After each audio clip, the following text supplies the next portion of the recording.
सीतारामपुर गांव में दो भाई रहते थे। उनके माता पिता की मृत्यु को कई साल हो गए थे। बड़ा भाई शहादू बहुत अमीर था और उसके पास काफी जमीन जायदाद थी। छोटा भाई महादू बेहद गरीब था, यहाँ तक कि रोज खाने पीने के लिए भी मुश्किलें थीं। वह जैसे तैसे अपना जीवन काट रहा था। शहादू की पत्नी को अपनी संपत्ति पर बहुत गर्व था, जबकि महादू की पत्नी बेहद साधारण और सरल स्वभाव की थी। अनंत चतुर्दशी के बाद भाद्रपद महीने के कृष्ण पक्ष में पितृपक्ष आया। शहादू की पत्नी ने उसे बताया कि अब पितृपक्ष शुरू हो गया है, तो हमें पितरों का श्राद्ध करना चाहिए। शहादू ने इसे व्यर्थ का कार्य बताते हुए कहा, इसमें पैसा और समय दोनों बर्बाद होंगे। लेकिन उसकी पत्नी ने उसे समझाया कि यदि हमने पितृपक्ष में पितरों का श्राद्ध नहीं किया तो गांव वाले हमें बुरा कहेंगे। उसका असली उद्देश्य अपने मायके वालों को भोज के लिए निमंत्रण देना था। अंततः उसने शहादू को मान लिया और उसे अपने मायके निमंत्रण के लिए भेज दिया। अगले दिन शहादू की पत्नी ने महादू की पत्नी को मदद के लिए बुलाया। महादू की पत्नी सुबह सुबह आकर काम में जुट गई। उसने तरह तरह के पकवान बनाए और फिर अपने घर वापस चली गई, क्योंकि उसे भी अपने पितरों का श्राद्ध करना था। शहादू की पत्नी ने उसे नहीं रोका। दोपहर का समय हुआ और पितृ आकाश से धरती पर उतरे। शहादू और महादू के पितृ पहले शहादू के घर गए, लेकिन वहां उनके लिए कुछ नहीं था। शहादू की पत्नी के मायके के लोग ही भोजन का आनंद ले रहे थे। निराश होकर पितृ महादू के घर चले गए, लेकिन वहां भी कुछ नहीं था। गरीब महादू उदास बैठा था। उसने पितरों के नाम पर सिर्फ अगियारी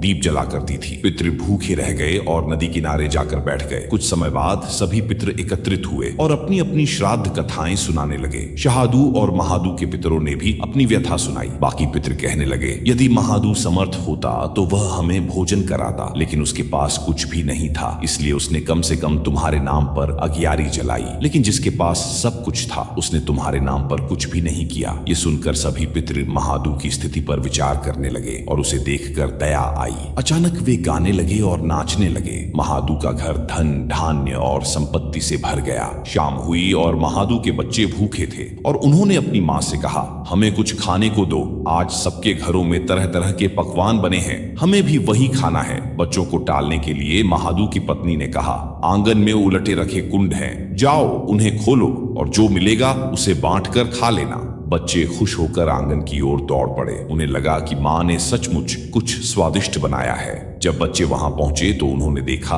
कि बर्तन सोने चांदी से भरे हुए थे। वे दौड़ते हुए अपनी माँ के पास आए और उसे सब कुछ बताया। जब महादू की पत्नी आंगन में पहुंची और यह दृश्य देखा तो उसे भी आश्चर्य हुआ। इस प्रकार महादू अमीर हो गया, लेकिन धन मिलने के बाद भी वह अहंकारी नहीं बना। अगले साल जब पितृपक्ष आया तो महादू की पत्नी ने 56 प्रकार के व्यंजन बनाए। उसने ब्राह्मणों को आमंत्रित किया, श्राद्ध किया, भोजन कराया और दक्षिणा दी। यहाँ तक कि सोने चांदी के बर्तनों में अपने भाई और भाभी को भी भोजन कराया। इससे महादू के पूर्वज अत्यंत प्रसन्न और संतुष्ट हो गए। जो भी व्यक्ति पितरों के लिए दान और धर्म करता है उसके जीवन से सभी दुख और दरिद्रता समाप्त हो जाती है। उनके पितर उन पर संतुष्ट होते हैं। अब जाने कि किन कारणों से पितर नाराज होते हैं। 1. वंशजों से आदर की अपेक्षा। धार्मिक मान्यता के अनुसार जब किसी प्रिय व्यक्ति की मृत्यु होती है तो वह पितृदेव का रूप धारण करता है और अपने वंश का रक्षण करता है। लेकिन अगर वंशज उसकी पूजा नहीं करते या उसका तिरस्कार करते हैं तो पितर नाराज हो जाते हैं और इसका बुरा असर उनके जीवन पर पड़ता है।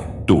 संतान के सुख में बाधा। यदि पितर नाराज होते हैं तो संतान के सुख में बाधाएं आती हैं।